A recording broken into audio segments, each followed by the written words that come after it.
Cet OCXO a son contrôleur de température en panne. Qu'à cela ne tienne, je vais en concevoir un autre.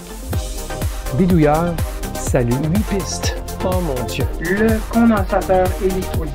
One wire. Bidouilleur, salut.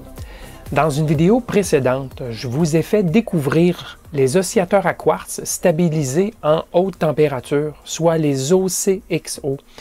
Dans cette même vidéo, je vous avais montré les entrailles d'un tel oscillateur, un OCXO, celui-ci en l'occurrence. Je vous avais alors expliqué que je l'avais ouvert parce que son contrôleur en température était devenu défectueux. Je n'ai aucune documentation décrivant l'interne de cet OCXO et sa construction est plutôt artisanale. J'ai donc décidé d'expérimenter un peu sur un contrôleur de température maison, question de voir si je pourrais obtenir un rendement satisfaisant. L'idée m'est en fait venue en regardant la fiche technique de la sonde en température LM335. Cette sonde fournit une tension de sortie CC absolue suivant la température en degrés Kelvin. Par exemple, à 0 degrés Celsius, soit 273 degrés Kelvin, la sonde va fournir une sortie de 2,73 volts. À 75 degrés Celsius, on devrait donc lire une tension de 3,48 volts. Ce sera l'objectif pour l'OCXO. Cette échelle est donc assez pratique pour ajuster à une température particulière, mais l'idée de l'appliquer sur l'OCXO m'est venue de ce dessin schéma proposé d'un contrôleur de température. Tout est assez intuitif. À l'aide d'un comparateur, on évalue la tension reçue de la sonde comparée à une tension de référence fixée en fonction de la température. On commute l'élément chauffant en fonction de l'objectif de température, donc. Alors, j'ai saisi le schéma avec des modifications, bien sûr. Le point de départ, c'était la fiche technique du LM335, mais il a quand même fallu que je trouve des pièces qui étaient un petit peu plus difficiles à trouver. D'abord, je n'ai pas pris un comparateur tel que suggéré dans la fiche technique. J'ai pris un des comparateurs disponibles dans la librairie de LT Spice, le LT1716. Ça n'a aucune importance, c'est un comparateur qui fonctionne tout simplement. Et donc, pour le LM335 lui-même, par contre, j'ai trouvé un modèle et qui incluait un symbole. Et ce modèle-là a une entrée, ça se trouve être la température. En réalité, c'est une tension, d'accord, qu'on vient mettre ici. Et 0 degrés Celsius, ça correspond à 0 volts. Et 70 degrés, ben, c'est 70 volts. Alors, on peut mettre ici un signal sinusoïdal, ce qui va nous permettre de simuler une variation de température. Et on va voir l'impact que ça a sur le LM335, d'accord? Alors, j'ai mis évidemment une diode Zener de 6,2 volts.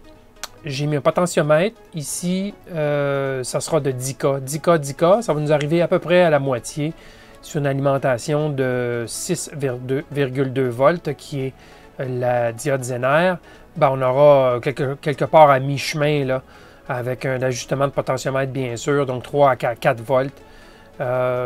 Appliqué sur l'entrée positive et notre tension, elle, correspondra à la température sur ce point ici. Alors, quand il y aura variation de la température, il y aura variation de la tension ici et qui fera passer au-dessus ou en dessous du point ici de comparaison sur notre comparateur.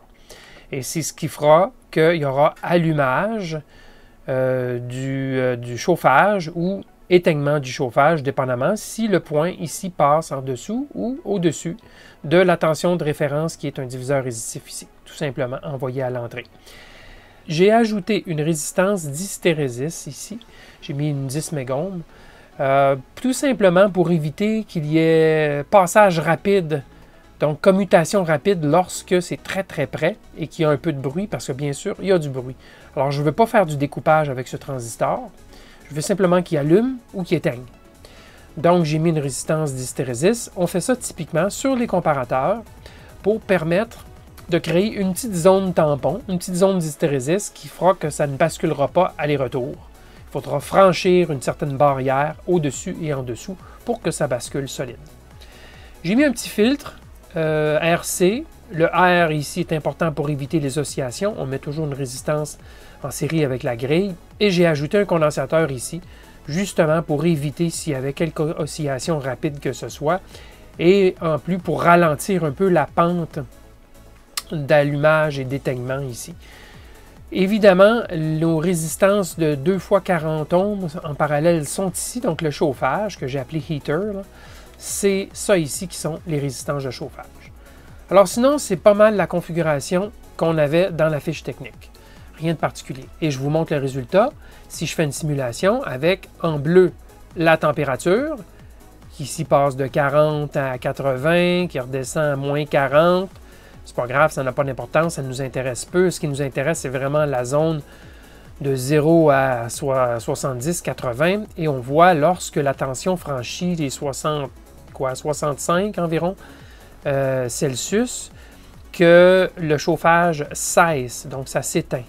Et lorsque la température redescend en bas du 65, le chauffage s'allume ici. C'est le courant dans les résistances de chauffage qu'on voit ici, courant heater, ce qui est en vert. Donc, on a un circuit qui fonctionne bien, qui va allumer le chauffage en bas de 65 et éteindre le chauffage tout simplement lorsque la température est plus haute que 65. Donc, on est prêt à monter le circuit. On va essayer ça. Qu'est-ce que ça va donner sur la plaquette sans soudure? Alors voilà, j'ai construit le circuit tel que montré dans le schéma de simulation. J'ai bien sûr fait quelques itérations, changement de valeur un petit peu là, pour m'assurer que tout allait fonctionner comme il faut. J'ai l'OCXO qui est ici.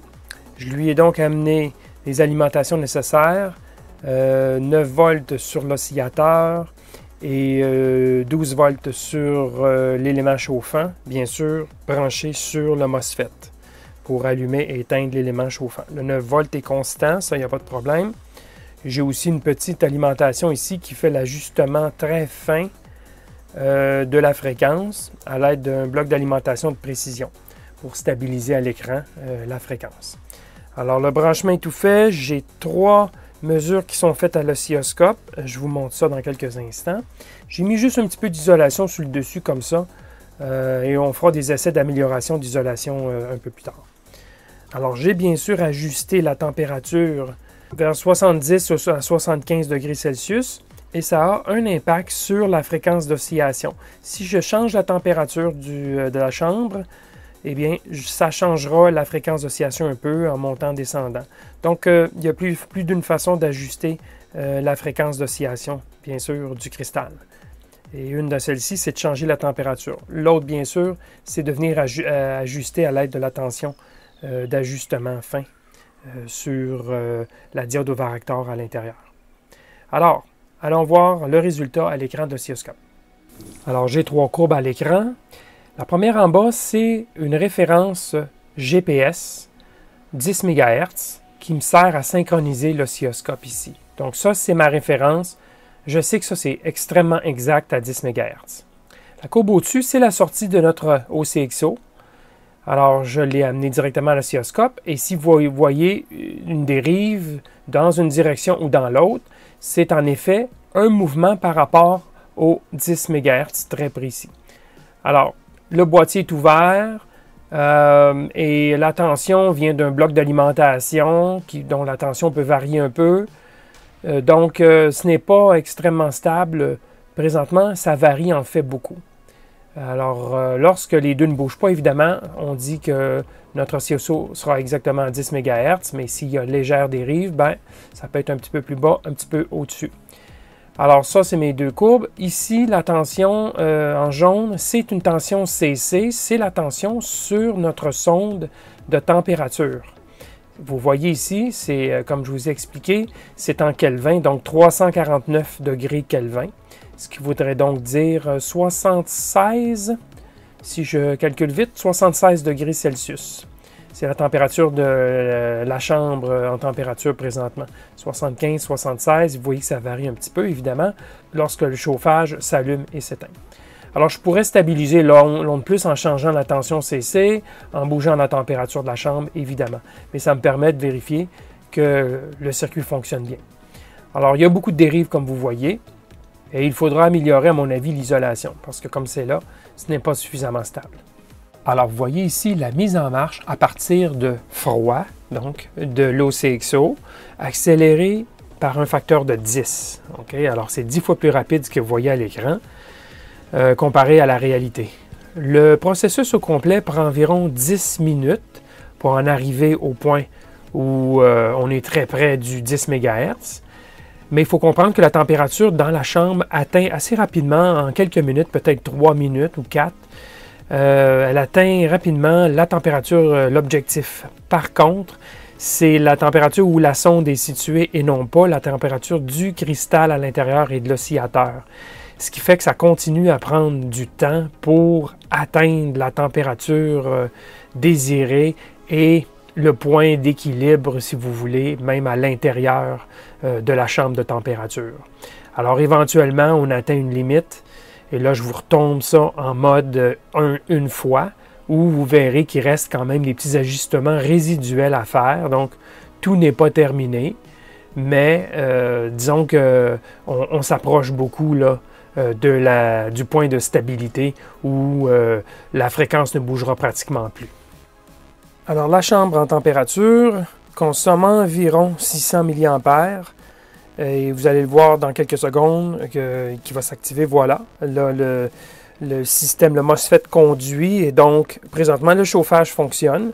Et dans quelques secondes, lorsque la température aura monté, voilà, suffisamment, le comparateur fait son travail et éteint le MOSFET tout simplement. Alors, ce cycle allume-éteint revient à répétition. Et je vais vous montrer un autre cycle pour vous donner une idée de l'intervalle.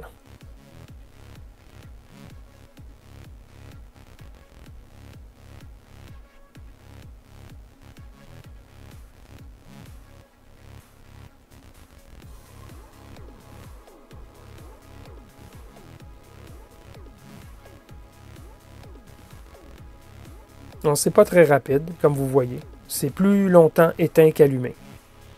Mes premiers essais, je les ai roulés comme ceci, c'est-à-dire dans l'isolation qui venait dans l'unité, j'ai mis ce petit morceau de mousse par-dessus comme ça.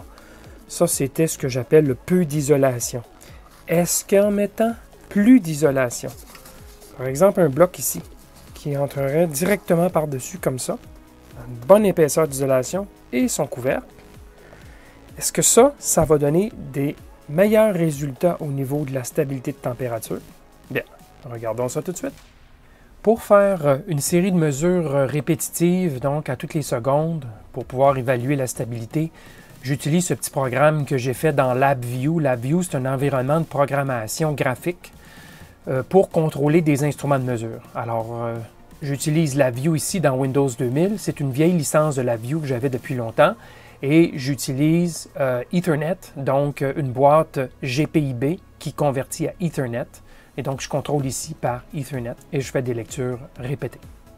Alors, pour en arriver à faire des mesures d'amélioration avec l'isolation, j'ai utilisé évidemment un compteur de fréquence de bonne qualité, EHP 5386, qui est un compteur qui va chercher une résolution beaucoup plus grande qu'un simple compteur et ça me permet de faire des mesures au centième de Hertz. Donc, même à 10 MHz. Alors, on voit ici la différence entre deux courbes. Et la courbe en orange, c'est lorsque j'ai amélioré l'isolation avec le bloc d'isolation blanche et ainsi que le couvercle à rajouter. Alors, on voit que les excursions sont les mêmes, ce qui ne surprend pas vraiment, c'est-à-dire que la variation de la fréquence est similaire. Ça veut donc dire que le four en température est suffisamment puissant pour maintenir la chambre à une bonne température, même si l'isolation est un peu déficiente. Et par contre, si vous regardez les creux, les vallées, vous allez vous apercevoir qu'il y a donc plus de cycles de chauffage lorsqu'il y a moins d'isolation que lorsqu'il y a plus d'isolation. C'est normal, il y a moins de fuite de chaleur. Donc, on comptera ici 7 cycles de chauffage lorsqu'il y a beaucoup d'isolation et 8 cycles de chauffage lorsqu'il y en a moins. Alors, vous voyez ici la différence de l'isolation dans ce cas-ci. Mais ceci dit, si on voulait vraiment améliorer la machine comme il faut, là, il faudrait vraiment améliorer beaucoup l'isolation. Il n'y a pas de doute que c'est toujours bénéfique d'étirer ces cycles le plus longtemps possible. ce qui permet évidemment au chauffage, si ce cycle est beaucoup allongé, ce qui permettra au chauffage d'avoir un impact beaucoup moindre sur la variation de fréquence. Sauf qu'ici, il n'y a pas suffisamment de différence dans l'isolation pour qu'on en voit vraiment un avantage marqué. Maintenant, est-ce qu'un contrôleur de température commercial fait fabrication d'industrie comme ce W1209 dont j'ai fait le banc d'essai dans ma vidéo numéro 148, est-ce que ce contrôleur, qui a une résolution de 0,1 degré Celsius, peut faire aussi bien que mon contrôleur maison, ou même mieux que mon contrôleur maison? Ben, je l'ai connecté, j'ai totalement déconnecté mon contrôleur maison. J'ai ajouté un transistor juste ici, quelques résistances pour pouvoir inverser le signal de contrôle. Mais c'est ce signal du transistor qui va directement sur le MOSFET. Donc, tout le circuit comparaison est déconnecté complètement. Est-ce que ceci va donner de meilleurs résultats? Bonne question. Alors, voir ça. Eh bien, je suis très content de dire que mon contrôleur de chambre en température semble être plus efficace que le contrôleur commercial qui est en bleu ici. Donc, meilleure régulation de la température, donc forcément meilleure régulation de la fréquence. Bon, avant de ne claquer les bretelles trop vite, est-ce que ça pourrait être que la sonde en température du contrôleur commercial ne fait pas un aussi bon contact sur la chambre en température? Peut-être, c'est une explication, mais je vous rappelle ici qu'il y a un contrôleur qui régule à 0,1 degré Celsius.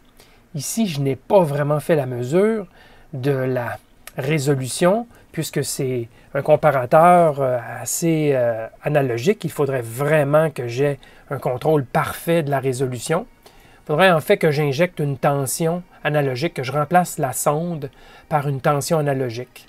Et là, je pourrais voir, en faisant varier très légèrement, quelle est l'hystérésis de mon contrôleur. Mais clairement ici, la sonde et le contrôleur fonctionnent mieux en paire que le contrôleur température de 0,1 degré Celsius. Et évidemment, puisque la régulation est plus serrée, eh bien, on n'aura plus de cycle ici de chauffage qu'avec le contrôleur commercial. Étant donné que l'excursion est plus grande, il y aura moins de cycles. Ici, l'excursion est faible, il y a compensation ou correction de la température plus rapidement, plus souvent. Ça, c'est le genre de projet sur lesquels vous pourriez passer un temps fou à tenter d'améliorer l'exactitude et la stabilité de la sortie 10 MHz d'un OCXO. Tel quel, le travail de conception n'est pas terminé. J'ai utilisé des blocs d'alimentation externes. Alors, pour améliorer la stabilité de l'oscillateur, il faudrait l'alimenter par un régulateur de tension de haute stabilité en température. Car oui, la fréquence d'oscillation d'un tel oscillateur peut varier en fonction de la tension d'alimentation. Il faudrait aussi passer la sortie dans un étage d'amplification linéaire pour faire le rôle d'étage tampon, d'augmenter l'amplitude et d'abaisser l'impédance de la sortie. Question de pouvoir brancher la sortie de l'OCXO sur autre chose qu'une sonde d'oscilloscope.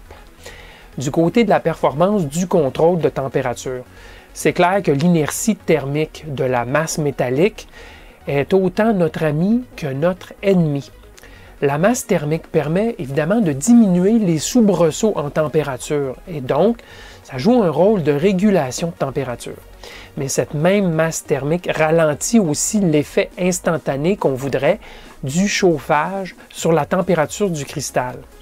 C'est à cause de cela qu'on voit des variations de température beaucoup plus grandes que le 0,1 degré, même si le contrôleur a cette résolution. Autrement dit, le contrôle se trouve à surchauffer l'ensemble le temps que la chaleur se rende jusqu'à la sonde en température. L'emplacement de la sonde est donc très important. Est-ce qu'un contrôleur de température proportionnelle ou PID qui agirait de façon graduelle sur les éléments chauffants performerait mieux qu'un contrôleur tout ou rien comme celui-ci? Probablement oui, à condition que la boucle de contrôle, soit le gain, les délais, ainsi de suite, soit bien conçue. En général, on observe sur de tels OCXO un courant d'alimentation qui varie graduellement, ce qui démontrerait l'usage d'un contrôleur proportionnel comme une meilleure alternative lorsqu'on recherche une performance au top. Je vous l'ai dit, quand on commence sur ce genre de projet, c'est difficile d'en tirer un trait. Mais je vais le faire ici, question de ne pas vous embêter inutilement. Et voilà, j'espère que vous avez apprécié cette incursion dans le monde des OCXO et du contrôle de température. N'hésitez pas de m'accorder un pouce vers le haut si vous avez apprécié. Merci et à la prochaine!